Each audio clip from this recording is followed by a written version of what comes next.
Hello everyone, welcome to our channel SSA Info. আজিৰ এই ভিডিঅ'ৰ জৰিয়তে শিক্ষা সেতু পোৰ্টেলৰ এটা নতুন আপডেট দিব বিচাৰিছো। যদিহে আপুনি কোনো এটা ট্ৰেইনিংৰ কাৰণে নিয়োজিত হয় যাৰ ফলত আপুনি শিক্ষা সেতু এপত এটেন্ডেন্স দিব পৰা নাই, তেতিয়া আপুনি কি কৰিব? এই গোটেইখিনি প্ৰসেস আজি মই প্ৰ্যাকটিক্যালি দেখাম। হেহে এই ভিডিঅ'টো আৰম্ভণিৰ পৰা শেষলৈকে স্কিপ নকৰাকৈ চাব। আৰু এতিয়াও যদি আমাৰ চেনেলটো সাবস্ক্ৰাইব কৰা নাই তেনেহলে প্লিজ সাবস্ক্ৰাইব বাটনত ক্লিক কৰি সাবস্ক্ৰাইব কৰি দিব যাতে আমি পোষ্ট কৰা প্ৰতিটো ভিডিও আপোনালোকে মিছ নকৰাকৈ পাই থাকে। আহক এতিয়া ভিডিওটো আৰম্ভ কৰো।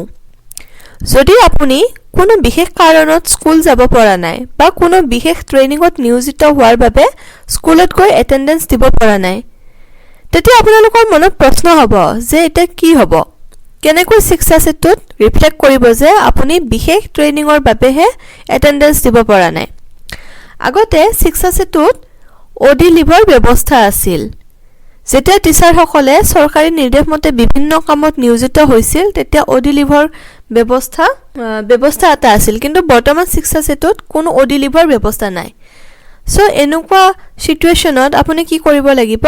মই আজি এই ভিডিঅ'ত সেইখিনি প্ৰ্যাকটিক্যালি দেখাম। কামখিনি কিন্তু আপোনালোকে শিক্ষা সেতু এপত কৰিব নোৱাৰিব।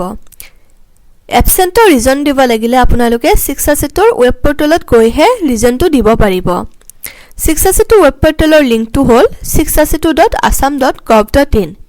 মই এতিয়া ইয়াতে গুগল ক্ৰম ব্ৰাউজাৰটো ওপেন কৰি ললো আৰু ইয়াতে টাইপ কৰি দিলো siksasetu.assam.gov.in। ইয়াতে এতিয়া শিক্ষা সেতু পোৰ্টেলৰ লগইন পেজটো আহি গল। ইয়াতে এতিয়া এন্টাৰ ইউজাৰ নেমত মই আমাৰ স্কুলৰ 11 ডিজিটৰ ইউডাস কোডটো দি দিলো আৰু স্কুলৰ পাছৱৰ্ডটো দি দিলো। তাৰ পিছত ডিস্ট্ৰিক্টটো সিলেক্ট কৰিব লাগিব। সিলেক্ট ডিস্ট্ৰিক্টত গৈ নিজৰ ডিস্ট্ৰিক্টটো সিলেক্ট কৰি ললো। তাৰ পিছত কেপচা কোডটো দি পেলাই লগইন বাটনত ক্লিক কৰি দিলো। এতিয়া ইয়াতে ড্যাশবৰ্ডটো আহি গল। মই এই কামখিনি ল্যাপটপত কৰি আছো। আপোনালোকে গোটেই প্ৰসেসখিনি ল্যাপটপ নাইবা মোবাইল ফোনতো কৰিব পাৰে। এতিয়া ইয়াতে লেফট সাইডৰ মেনুখনত চাব, ইয়াতে এটেন্ডেন্স ম্যানেজমেন্ট মেনুত ক্লিক কৰিব লাগিব। মই ইয়াতে ক্লিক কৰি দিলো। এতিয়া ইয়াতে চাওক তিনিটা অপচন আছে, teacher and staff attendance, student attendance আৰু আউট অফ প্ৰিমাইসেছ এটেন্ডেন্স এপ্ৰুভেল। এতিয়া মই কিন্তু ইয়াতে থকা একেবাৰে ওপৰত থকা টিচাৰ এণ্ড ষ্টাফ এটেন্ডেন্সত ক্লিক কৰিব লাগিব। সো মই ক্লিক কৰি দিলো।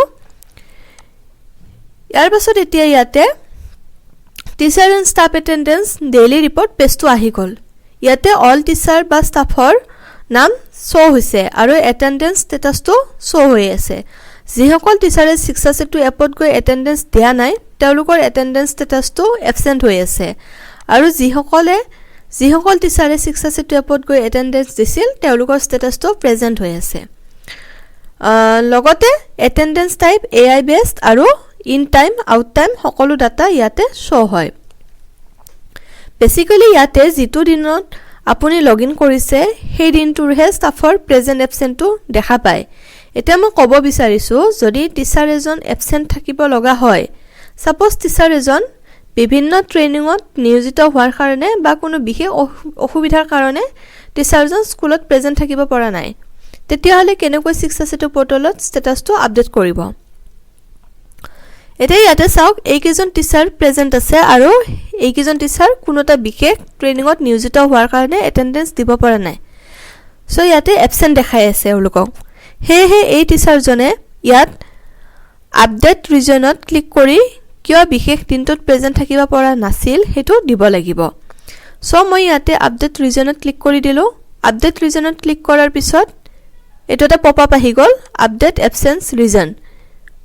ইয়াতে প্ৰথমতে ফ্ৰম ডেট তাৰ পিছত টু ডেটটো দিব লাগিব। যদি এদিনতকৈ বেছি এবসেন্ট থাকিব লগা হয় তেতিয়া হলে ফ্ৰম ডেটৰ পৰা টু ডেটটো ভালকৈ দিব লাগিব। আৰু যদি নিৰ্দিষ্ট এটা দিনৰ কাৰণেহে এবসেন্ট থাকে তেতিয়া হলে ফ্ৰম ডেটটো আৰু টু ডেটটো সেম দিব লাগিব। সো মই ইয়াতে ফ্ৰম ডেট আৰু টু ডেট এটা সিলেক্ট কৰি দিলো। পিছত এতিয়া এবসেন্ট ৰিজন সিলেক্ট কৰিব লাগিব। এতিয়া ইয়াতে চাওক এবসেন্ট ৰিজন এতিয়া মাত্ৰ এটাহে অপচন দিয়া আছে, ট্ৰেইনিং। সো অকল ট্ৰেইনিং পাৰপাছতহে আপুনি এবসেন্ট থাকে, তেতিয়াহে আপুনি ট্ৰেইনিং ৰিজনটো সিলেক্ট কৰি ষ্টেটাসটো আপডেট কৰিব লাগিব।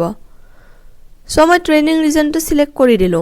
এতিয়া ইয়াতে চাওক ট্ৰেইনিঙত ক্লিক কৰাৰ পিছত আপলোড ডকুমেন্ট কৰিব লাগিব ডকুমেন্টটো জেপিজি বা জেপিএজি বা পিএনজি বা পিডিএফ ফৰমেটত হ'ব লাগিব আৰু ফাইল সাইজটো ম্যাক্সিমাম 5 MB বা 5 MB তকৈ কম হ'ব লাগিব এতিয়া আপলোড ডকুমেন্টত ক্লিক কৰি যেটো ফোল্ডাৰ বা ফাইলৰ ভিতৰত ডকুমেন্টটো আছে হেটো সিলেক্ট কৰি ল'ব লাগিব হেখিনি কৰাৰ পিছতে ইয়াতে সাবমিট বাটনত ক্লিক কৰিলে গুটেই এবসেন্স ৰিজনৰ প্ৰসেসটো কমপ্লিট হৈ যাব আৰু এটেন্ডেন্সৰ ষ্টেটাসটো প্ৰেজেন্ট বা এবসেন্টৰ হলনি ট্ৰেইনিং হৈ যাব সো ইয়াতে চাইলক এটেন্ডেন্স ষ্টেটাসটো এতিয়া ট্ৰেইনিং হৈ আছে আৰু ইয়াতে যদি ভিউ এটাচমেন্টত ক্লিক কৰা যায় তেতিয়া হলে যেটো ট্ৰেইনিঙৰ অৰ্ডাৰ কপি আপলোড কৰিছিল হেটো শো হ'ব বা ডাউনলোড হৈ যাব সো আপোনালোকৰ যদি কোনো বিশেষ ট্ৰেইনিঙত নিয়োজিত হোৱাৰ বাবে এটেন্ডেন্স দিব পৰা নাই তেতিয়া হলে এই প্ৰসেসটো ফলো কৰি আপোনাৰ আজিৰ ভিডিওটোত আমাৰ এখিনিয়ে আছিল যদি হে ভিডিওটো চাই ভাল পালে এটা লাইক কৰি দিব চেনেলটো সাবস্ক্ৰাইব কৰি দিব আৰু শেয়াৰ কৰি দিব ধন্যবাদ